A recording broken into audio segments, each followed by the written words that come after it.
This is Jonathan from the i5 podcast, one half of the podcast team. Jim and I will be doing an upcoming podcast on the recent events because there's a lot to go through. If you like what you hear, don't forget to hit the like and subscribe. And thank you for listening.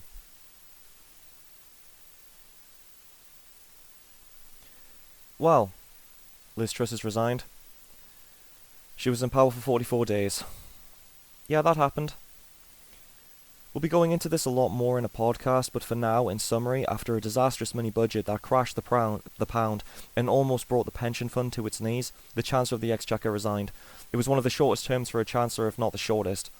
Truss hoped this would settle the markets, never mind the weekend headlines. It didn't. Everything the Chancellor did, she advocated for during the leadership election. During the leadership election itself, Truss's allies in the press and the Westminster lobby even advocated to disagree with her economic policy and to dismantle it was to mansplain. Truss took full advantage of the shield. Yeah, Sunak was bad for interrupting all the time, but that's nothing new in debates. And while it should be called out, it's also the sign of a bad moderator for not reining it in. Round of applause for those journalists and what they're an accessory to. Once Hunt was in replacing Kwarteng, it looked as though Truss for a while was going to be given the chance to be a figurehead. I imagine 2 resignations in 3 months would give the impression the Tories couldn't form a stable government and might provoke a general election. Given Liz Truss's -70 in the approval ratings, a general election probably wasn't very appealing to the backbenchers. To skip a bit, last night was insane, to put it bluntly. The Home Secretary jumped ship and resigned for a security breach. So 2 cabinet resignations in the space of a few weeks. How was the situation further handled? Well, in a completely rational way, naturally. What was a vote on fracking, which the government would go on to win, was turned into a confidence vote by the government.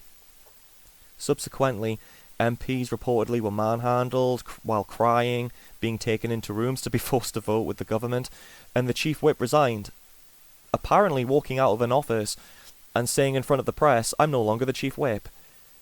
If that wasn't enough, there were a couple more resignations later on. Chris Bryan even complained about this to the Speaker of the House. I mean, a lot of good that's going to do.